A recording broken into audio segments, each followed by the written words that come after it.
Hi, everybody. I am Ariel Clifton. I am a team member of STEM Connect, and this presentation is part of STEM Resource Week. I'm here with Sarah Walton, reading faculty, and Sarah, I'm going to hand off to you, let you introduce yourself and get us underway. Okay, thank you, Ariel. Yes, so my name is Sarah Walton. I'm residential reading faculty at GCC. And today I'm going to talk about reading skills for STEM classes.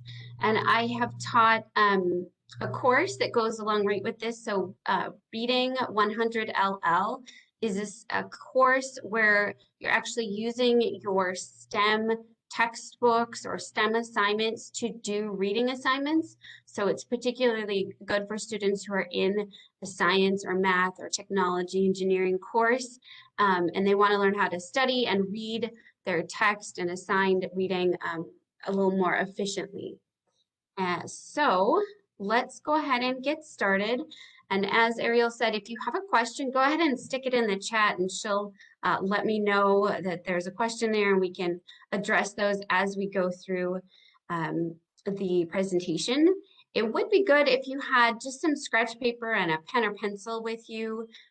Part of this, you'll be doing some practice with these. So since I couldn't get you the hard copy of the text, you'll look at it on the screen and use your pen and paper. So the first thing that I want to talk about is that reading is problem solving. So that makes sense for STEM courses, that you do a lot of problem solving in STEM courses, but reading is also problem solving. You're problem solving, figuring out what it actually means and how it relates to your prior knowledge.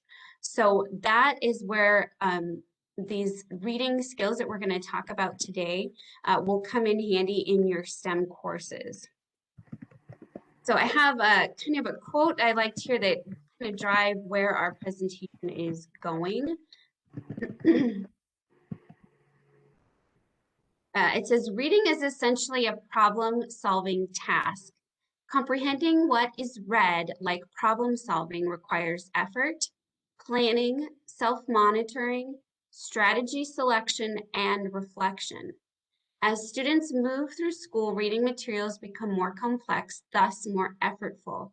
Students who approach reading as a problem-solving activity take an active and strategic approach to reading and are metacognitively aware of how well they understand what they read.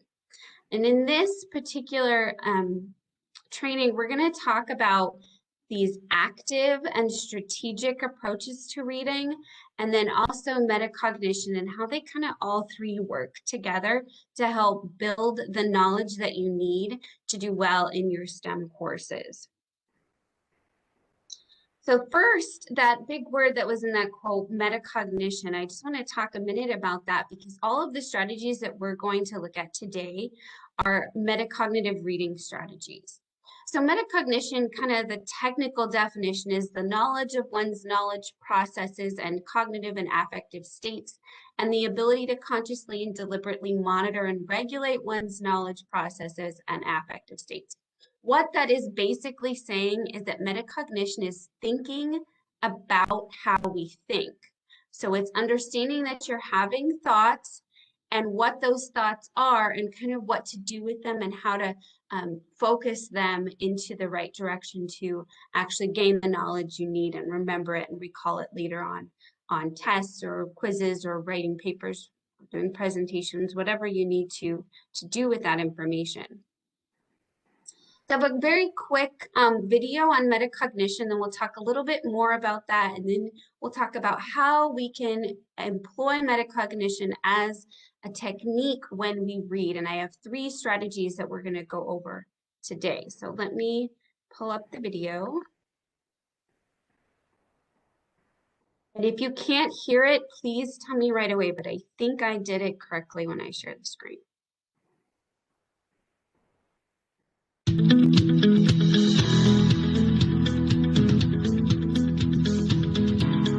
Cognition and metacognition go together like music and silence. We think of music as the audible sounds we hear. Sound is the external appearance of music that captures our attention. It has features that can be characterized and described. But silence also plays a major role in music.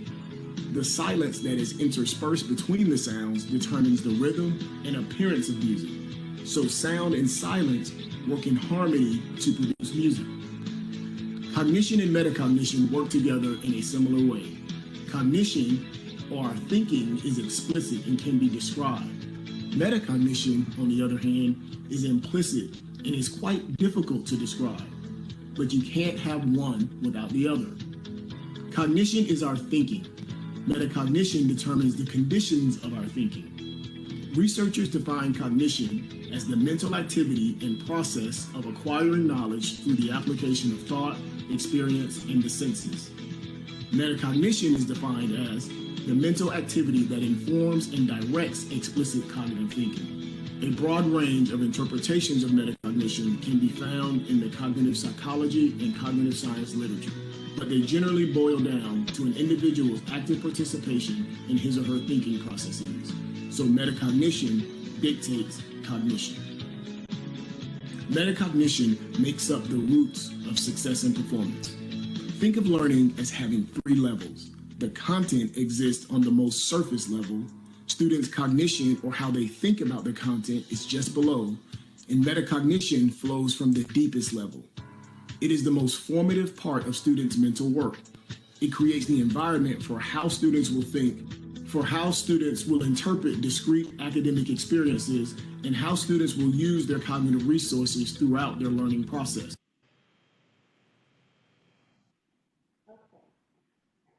So, why is metacognition an important skill when you're talking about reading, especially reading something more challenging like a STEM, science, math textbook? Well, first, it helps you become a self-regulated reader. So that means you understand when you're not understanding something, and you want to try to fix it. So you use some fix-up strategies to try to understand, or if you still don't understand, you get help and ask the instructor, ask a peer, talk through it. Once you do that, it really helps improve your comprehension. So have you ever, and you can just raise your hand if this has ever happened to you, or I don't know if there are icons here, the little raising an icon, but have you ever read something and you sat there for 10, 15, maybe even 30 minutes, and you read maybe a whole chapter in a textbook, and when you're done, you have no idea what you just read because the whole time you were hungry and your stomach was growling and all you could think about was lunch? Has that ever happened? Okay, thanks, Harmony. Yeah, to me too. And that's where being aware of what you're doing and what you're thinking and those thoughts that you're actually having as you're reading helps you become that self-regulated reader, and it really helps you improve your comprehension and helps you get through the text quicker because you understand when you're not in a good position to read this. Maybe all you can think about is lunch, so you need to go eat and then come back to the text. Or maybe you can refocus yourself and just say, okay, that's not important right now. I'm going to spend the next 10 minutes just trying to focus. But that's part of it, just being aware of what you're thinking and what you're doing. And then finally, you'll learn and read better from the text. And that's really the ultimate goal, right? That you learn from the text, you get the information you need to do really well in the course and to put that new knowledge in as part of your background knowledge for the next courses and careers that you're going to have eventually. So part of understanding metacognition is learning the active reading skills. And these, if you've ever thought of reading as a process, there are kind of 3 phases to that. The first is actually what you do before you start to actually read the text. So instead of just jumping right in with paragraph 1, you do a little predicting, and that might mean previewing the text, looking through, looking at how it's laid out, looking at what's bolded, looking at the titles and subtitles, looking at images, and then asking yourself, what do I think this chapter or this article is going to be about? And when you ask yourself that, what you're really doing is activating your prior knowledge. It's called schema. That's kind of the technical word, but it's your personal knowledge before you come to the table, before you actually start reading. If you think of your mind as kind of like a filing cabinet when you can predict and bring up that prior knowledge before you start reading, it's like you're going to the filing cabinet and opening the correct file first. And that will help your brain actually incorporate the new knowledge easier. So you've already opened where it's at in your brain, and now the new knowledge can go right in quicker and gets encoded quicker, and then it has easier retrieval on tests and quizzes and things. So this is an important quick step you can do just right beforehand. And maybe your prior knowledge is small, but maybe you have a little bit of prior knowledge in just knowing some of the word parts of the title. Or maybe you can think back to your biology class in high school, or whatever it is, or you saw a Discovery show that was similar to, you think, what you're going to learn. So just thinking about anything you already know about the topic really helps before you dive right in. The next part is during reading, and we're going to do several strategies for this during reading part today. But in this part, you're doing several things, and this list isn't exhaustive. I just kind of picked the 4 main ones. You're summarizing the information, so you're kind of restating it in your own words to make sure you understand. You're making connections, so that's where you're building that prior knowledge to the new knowledge. Oh, that sounds like this, or I remember that, or that reminds me of this. You're asking questions. So does this actually relate to this? What does this word mean? I'm confused about this part, those sorts of things.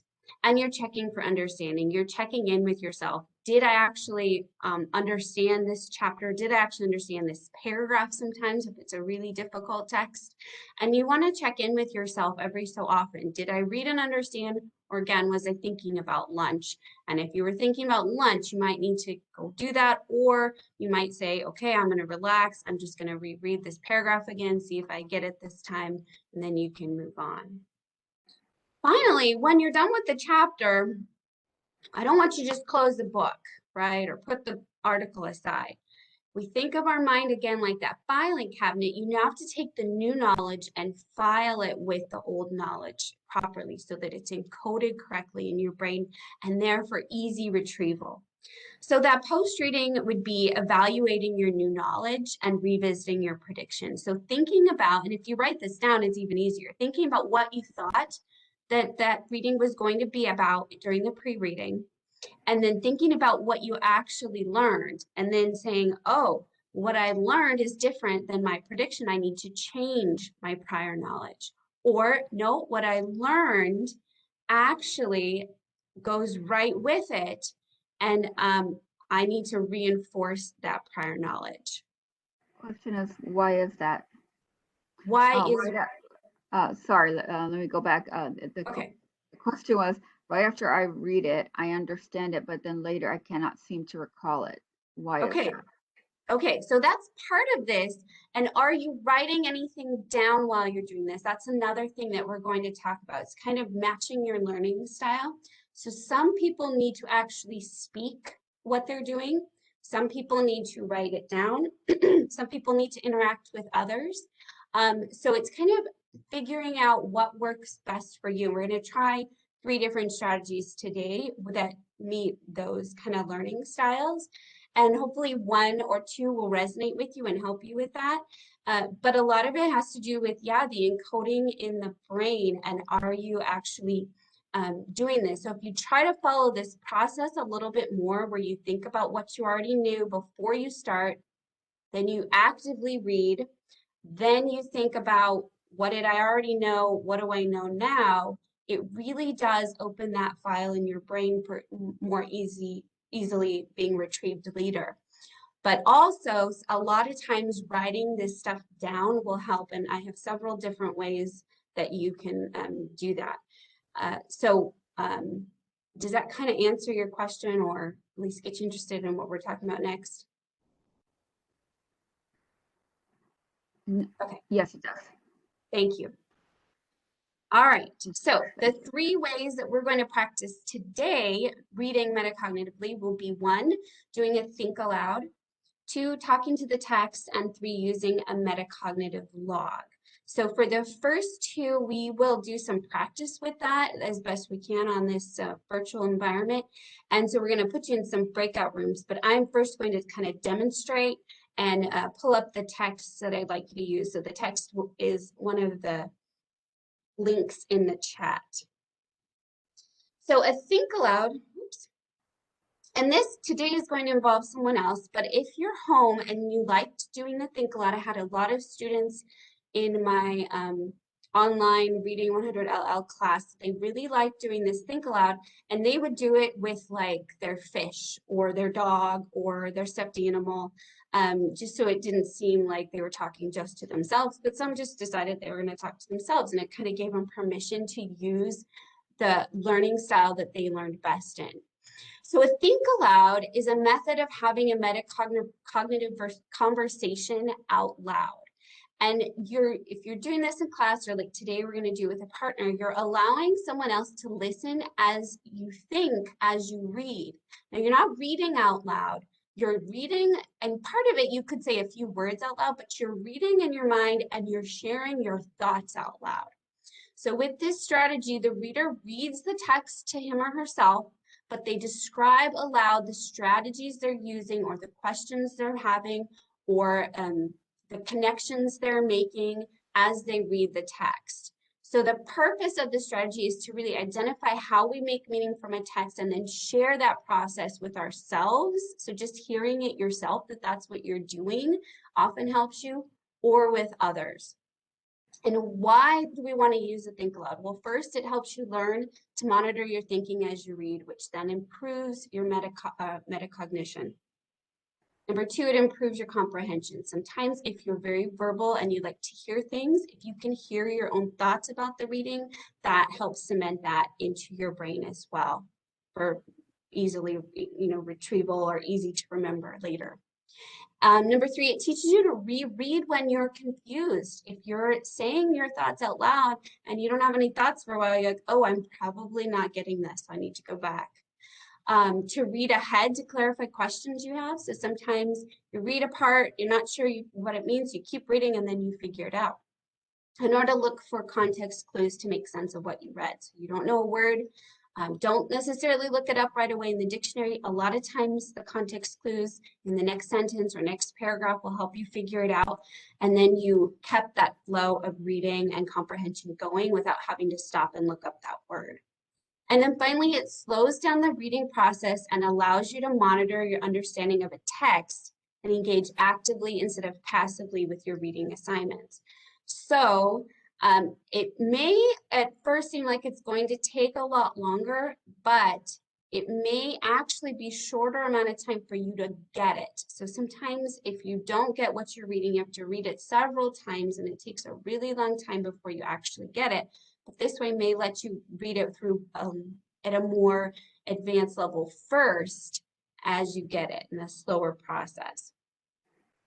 So I'm going to demonstrate the read aloud, and I have not practiced this, so it's a cold read for me, on just a piece of a biology textbook. So I don't know what STEM class you're in, but this method works for any STEM class, even math.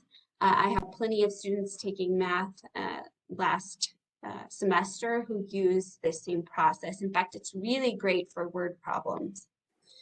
So let me pull up the text. And again, this is the practice test that's in your chat, in the chat box. While you're doing that, here's a comment. Okay. Actually, question. I find if I am trying to read ahead to find the answer to my question, but do not pay attention to the other facts, I tend to skip over trying to find my answer. Do you have any advice for this problem? Well, just knowing that is good, right? You understanding what you're doing metacognitively is good. And sometimes, yes, let's say you have a question and you write it down either on the text or on a note paper or in a metacognitive log, which we'll talk about later.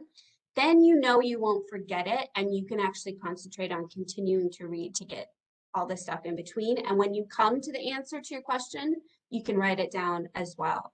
So it sounds like maybe you would really like the metacognitive log practice or talking to the text, which we will get to in a few minutes, okay? I don't know if that's telling me. Okay, So hopefully you can pull this reading up on your own screen and kind of listen as I go through the demonstration.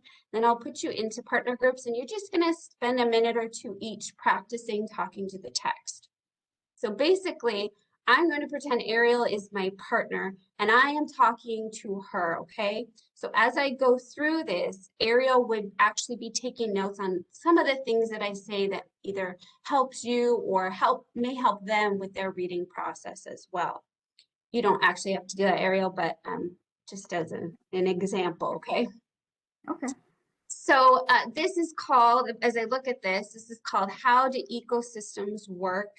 And I think I learned that back in high school, that an ecosystem was kind of like this whole system where things work together. And then I see this is from biology, life on Earth. So, okay, the life in the ecosystem. So kind of getting that. But then there's this picture that reminds me of, gosh, I think in 5th grade, learning the water cycle, but it looks a little more complex than what I learned. Maybe this is the water cycle just in a little more complex way. And then down here, I see hydrologic cycle. And I do know that hydro means water. So I'm guessing that this is a more advanced water cycle than what I've kind of seen in the past. All right, here is the actual text. So I see that the title here is in red of this section. So that's good to know. And it's most water remains chemically unchanged during the hydrologic cycle. Okay, we figured out hydrologic meant water. And it's trying to tell me that it's going to remain chemically unchanged. So that's probably an important thing I need to know. I'm going to start reading now.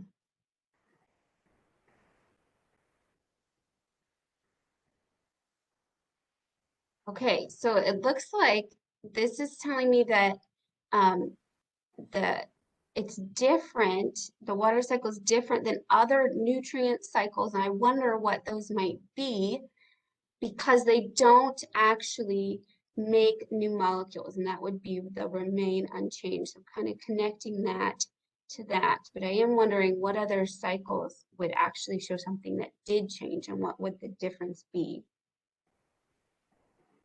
Okay, I did know this. This is some prior knowledge that 97% of the Earth is water, or the ocean, sorry, contains 90% of the Earth's water. And then 1% fresh water is all we have for drinking, which is crazy to me. All right, I am going to stop here. So I stopped here where it says the hydrologic cycle. So basically what I did is I read this in my head. Some things I read out loud, like the title here, whatever you feel like you need to read out loud. But I just shared with you the thoughts I was having as I was reading that. And some of those were questions, some were connections. Some of it had to do with word parts. Some of it had to do with the image.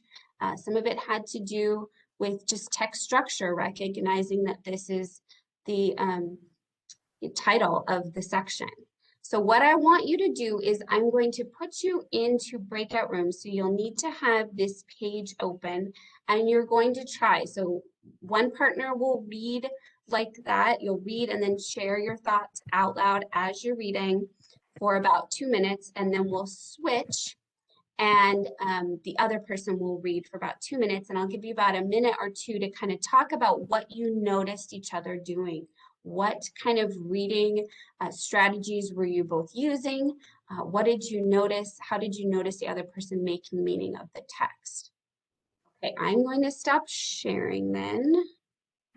And I just reshared the links. If anybody needs them, they are in chat. Perfect, thank you. You're welcome. Okay, so I'm going to create some breakout sessions. While I do that, are there any questions about what we will be doing?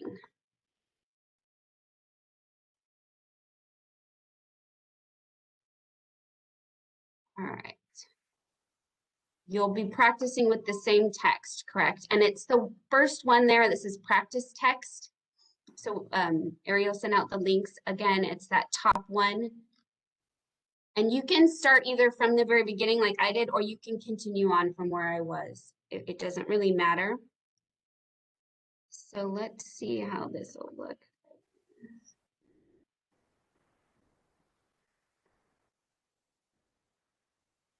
Okay, there will be one group of 3. So maybe the first group, if you're in a group of 3, you'll have to probably just read for 1 minute each, okay? And then the other groups can read for about 2 minutes each. And if I can, I'm not sure if this will let me, but hopefully I'll be able to send you a message when it's about halfway over, okay? And for All anyone on the replay, just I encourage you to pause and maybe find a partner so that you can get the benefit of this practice as well. Sorry, Sarah, Yes. go ahead. And if you don't have a partner, you can still try it with, like I said, a stuffed animal or a bear or a fish. And I know you won't hear the other person, but at least you're still talking and you can reflect on your own thinking as well. But having a partner is best. All right, here we go. Any other questions? Okay. And hopefully,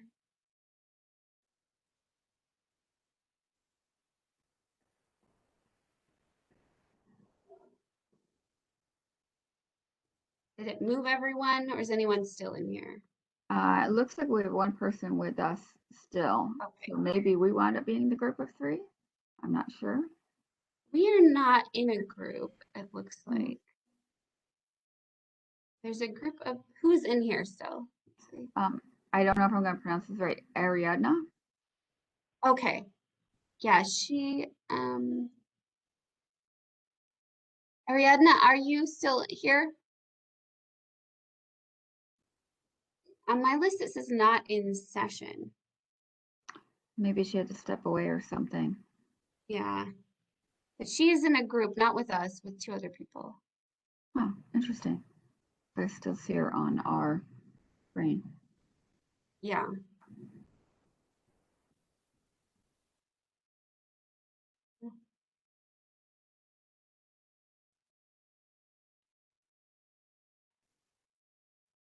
Are you in WebEx, are you allowed to send messages to the groups?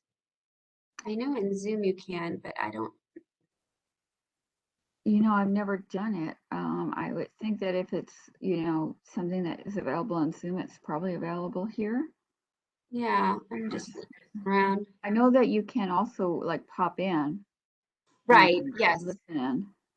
I know I can do that. Okay, I'm going to join the group that's supposed to have our Diana and just let them know that she may pop in at one point. I do see broadcast message. There's in addition to the bottom, there's more file options at the top. There's a menu at the top.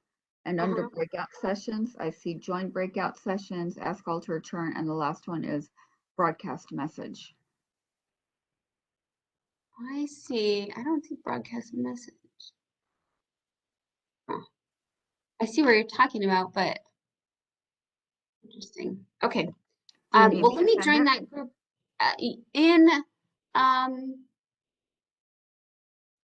yeah, can you send a message that says switch partners? And I'm going to go join that group that's supposed to have Diana in it really fast.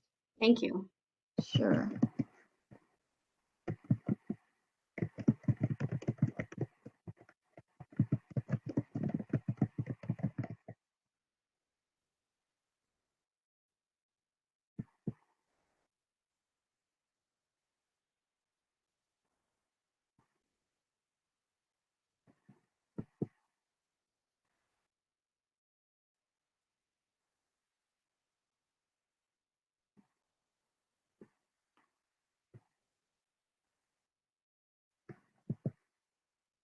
Okay. Yeah, now I don't see her at all.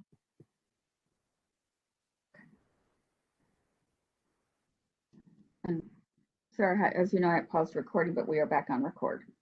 Okay, perfect. Is everyone back? Hi, Lauren. So how did that go? Would anyone like to share how it went with you and your partner? How did it feel? Did it feel strange? Did you like it? What are some of your kind of reflections on that? I see somebody said yes. So you can go ahead and unmute and just share if you'd like. So it was nice to hear how my partner kind of saw different things in the parts that she read than I would have picked out personally.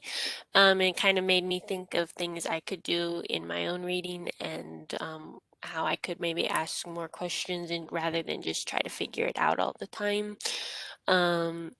And relate it to things I already know as well.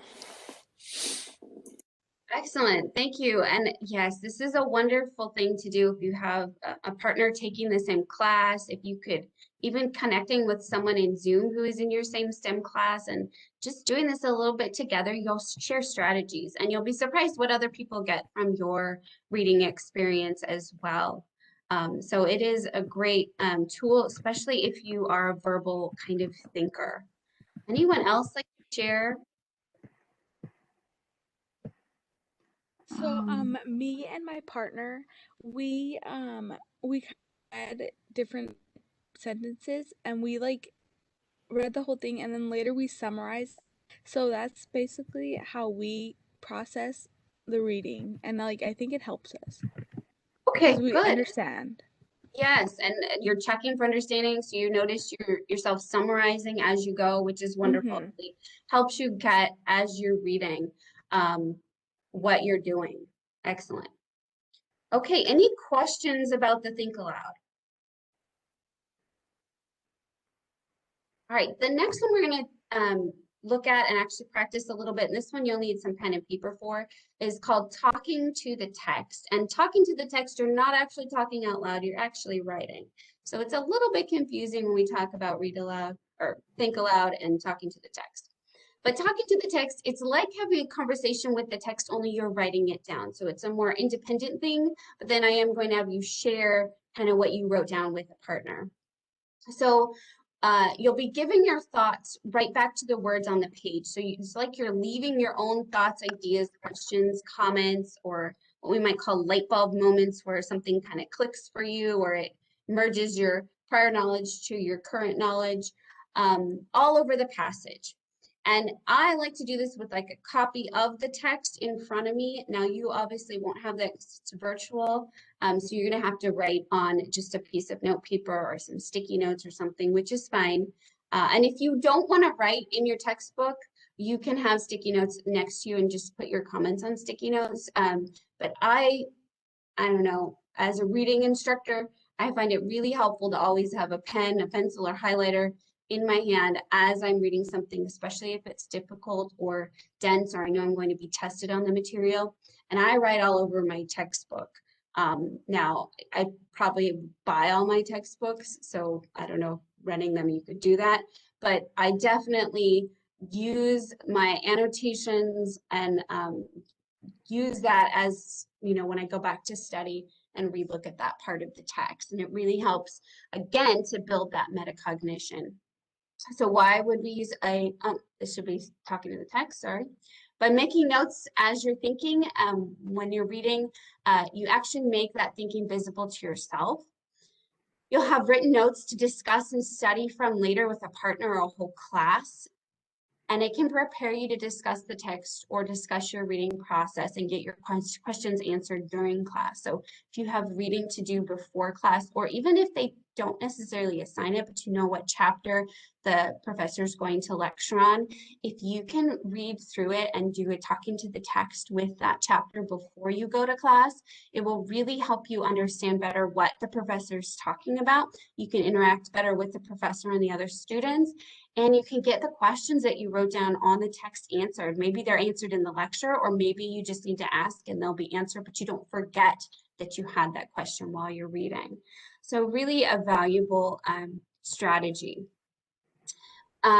Basically, what you would do here is you will have the text in front of you and you would write down all of your thoughts. So let me see if when I pull up,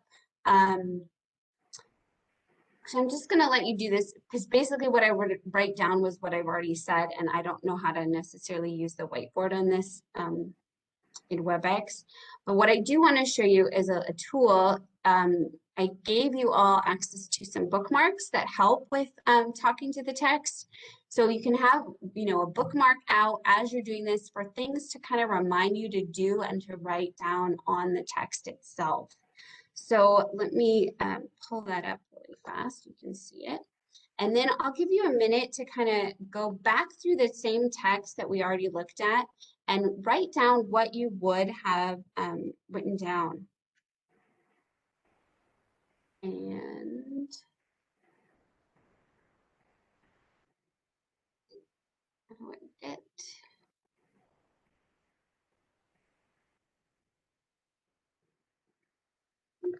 yes, here we go. So here are the bookmarks. So the Think Aloud bookmarks, and but they work for both. I would have them out for talking to the text as well. And this one goes into like predicting, picturing, questioning, making connections, identifying a problem, summarizing, and using fix-up strategies. So what things do you do to kind of fix up your reading? And then also the other one is a little smaller, just kind of sentence starters. I predict, I can picture a question I have. This is like, this reminds me of, I'm confused about, I'll reread this. The big idea here is, I think, I believe, I wonder. And you can use this for both Think Aloud and talking to the text. I put it here actually just because it's easier for me to have it out when I do talking to the text. So let me pull up the reading or the sample text again. So again, if I were here, I would just be writing all over this text, which I should find a better platform on how to demonstrate this. But what I'd like you to do is just go back either from where you left off reading if you didn't get through the whole thing, or you could just start the next section, like maybe overloading the sulfur and nitrogen cycles causes acid deposition. Boy, that sounds intense, but I bet if you really think about it and talk to the text, you'll understand kind of what it's saying. Go ahead and just on a piece of scratch paper, write down at least 3 things, kind of looking at those bookmarks too, that you would have put on this text if you were doing talk to the text. And so I'm just going to kind of be quiet for a minute, and then I'm going to put you into groups for just about 2 minutes, and you can talk about what things you wrote down. So really focusing on the strategies you're using, what things are helping you make connections, and go ahead and write those just on a blank piece of scratch paper. Any advice for those that are watching on the replay?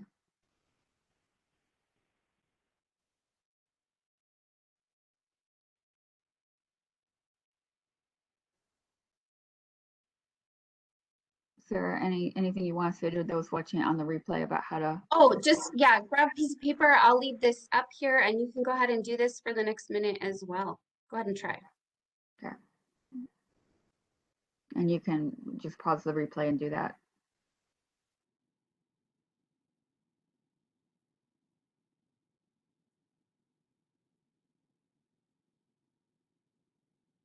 All right, welcome back. I think everyone's here now. Okay. So how did that go? Instead of actually talking to someone else, you were kind of talking to the text by writing down your thoughts. Anyone prefer that over the Think Aloud? Let's just share.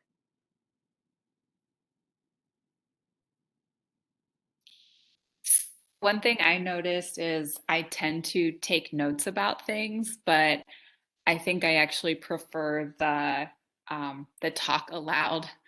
Really? Isn't that interesting?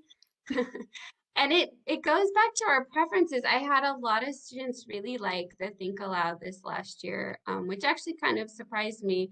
And it gave them freedom, like you said, to kind of talk, even when they were by themselves, that they had to talk through it out loud. So they were using a lot of, like I said, their goldfish or whatever it was. It is nice to have someone else with you. That's why I encourage like study partners or something like that. But if you don't have anyone else, you can still do that one too. But talking to the text, I probably prefer this one myself because I think I'm pretty text and quiet and things like that. But it is like having a conversation with the author. That's kind of what I think about, and seeing if I could get my answers, as I keep reading from the questions and that sort of thing. So I do like this one as well. Anyone else have any feedback? I would kind of agree that I would say that I would like talking to the text better, but because I'm normally alone and write down my notes a lot more. But if there is somebody I can talk to, I will tend to talk it out loud a lot more. And sometimes doing both is good, you know, as well. It really is starting to get to know yourself as a reader and which method works best for which class and which text and which book and situation. All right, we're going to do one more, and this one is another writing one, but it's a little more prescribed. And anyway, we'll talk about it, and I'll give you some examples. And I gave you one example in the chat already. So a metacognitive log or an evidence journal, or sometimes they're called a double entry journal, and you can kind of tweak this to however you want the headings to look, and that's what I had my students do last semester. Basically, they help students become aware of their thinking as readers, and it gives them control over how well they learn and what they're learning. They are a place where students can document their reading experience to help with problem solving, collaborating with others, and in preparation for a project or paper. So if you have to write a research paper, these are really great. If you know you're going to have a test on this particular topic, you can use them. I had a student last semester who was in a Calculus 1 class. Didn't do as well in the first test as he wanted. We went over these journals or metacognitive logs, and he uses them all the time now to take notes for calculus. So, and he got the best score in the class in the second test. So he was really excited that it helped. Basically, you take a piece of paper. You could do this just with a paper. Or you can kind of have a template that is in the chat. On the left-hand side, if you draw a line down the middle, it's what comes from the text, either a paraphrase, a summary, or the actual quote from the text. And there are some ideas there: the passage, the quote, the key event, critical fact, main idea, problem or conflict. That goes on the left. It's from the text. On the right comes whatever you put over there is from your mind. So it's a reaction, a theory or hypothesis, a comparison and explanation, a discussion of significance, a discussion of reactions to the text. All of that goes on the right-hand side. And so your top parts, there are different ways you can create these. Some are as simple as I saw, I thought, or I heard / I saw, I thought. And these are even good for videos. So I have had students tell me my math instructor doesn't have anything for me to read, but they have these videos I have to watch. And they really liked doing these metacognitive logs for the videos. So on the left is where they put what they saw or heard in the video, and then their thoughts, connections, clarifications, comments on the right-hand side. Sometimes it's just evidence and interpretation. And if you're doing evidence and interpretation, you often have kind of an overarching idea or purpose that you're looking for, a big question, and you're looking for evidence to kind of answer that question. Another one could be authors' important ideas or my thoughts, feelings, and questions. That one kind of lends itself more to the literature, but these first two are great for any kind of STEM class. And here's one that's kind of already filled in. So these are ones I have my students do. This one was on an article on dyslexia. So there's a quote here: dyslexics are overrepresented in the top ranks of people who are usually insightful, who bring a new perspective, who act out of or think outside the box. And I always put the page number so that I remember, you know, where I got that information in case I need to go back to it when I'm studying later or talking to someone later about it. And then on the right was the response: I wonder how dyslexia and creativity are linked. Do dyslexics tend to be more creative by nature, or do they develop creativity because they must come up with extraordinary ways to meet their challenges? So that was my thought when I read that quote. And then just a quote from a student. I couldn't find any of his sample ones, but I'll look if I find one later. This was a student who I talked about, was in the Calculus 1 class, talking about using these logs. So he says, I write down the derivative definitions and formulas in metacognitive logs and write down ways to make it easier to remember on the right-hand side. And he said this really helped him with that, those tests in Calculus 1. So I would encourage you to kind of create your own, tweak this to be how you would like, and just know that on the left, it comes from the text or the video. On the right, it's your making meaning. So you can put whatever you want here at the top. So I saw, I heard, and then I thought, I wondered on the right. It's however kind of you want to do it. And that's what I have encouraged my students to do, to kind of create your own. If you don't know how to create one or just want to use the document in the chat, you can do that as well. So the blank one that I give to my students is here. But again, tweaking it for your particular needs is totally fine. It's a Word document, and there's the on the left comes from the text, on the right are your thoughts. And it is 11 o'clock, so I know Ariel has to go, but I'm happy to stay on if anyone has questions. Let me also, I'm going to share a link for the survey. If anyone's here for, we appreciate everyone doing the survey, but if you are here for extra credit, it's absolutely essential that you complete that, because that's how I'll let your instructor know, is you'll complete that and let us know what instructor needs to be, that you need me to reach out to verify that you attended. So I'm going to be sharing that in just a second. And I also apologize, when we came back from the breakouts, I didn't realize I was still on mute, and I was talking, and it took a while before I even realized that I wasn't unmuted. Okay. All right, so I will stop sharing my screen. Again, if you're interested in learning more, we do have a Reading 100 LL class that will happen in the fall, hopefully in person, one at each campus. I do have a quick question, probably for Ariel. I'm using this as my co-curricular activity for my honors course. Yeah, just what should I thing. submit? The same survey? thing. You're going to submit the form, yeah. Okay, thank you very much.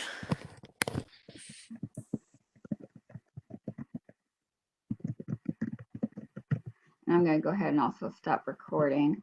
And Sarah, I appreciate that you're able to stay. Yes. And before I sign off the recording, thank you, everyone. I hope you enjoyed the replay. And let us know if we can help you. And likewise, if you're here in person, if there's a way that we can help you, please let us know.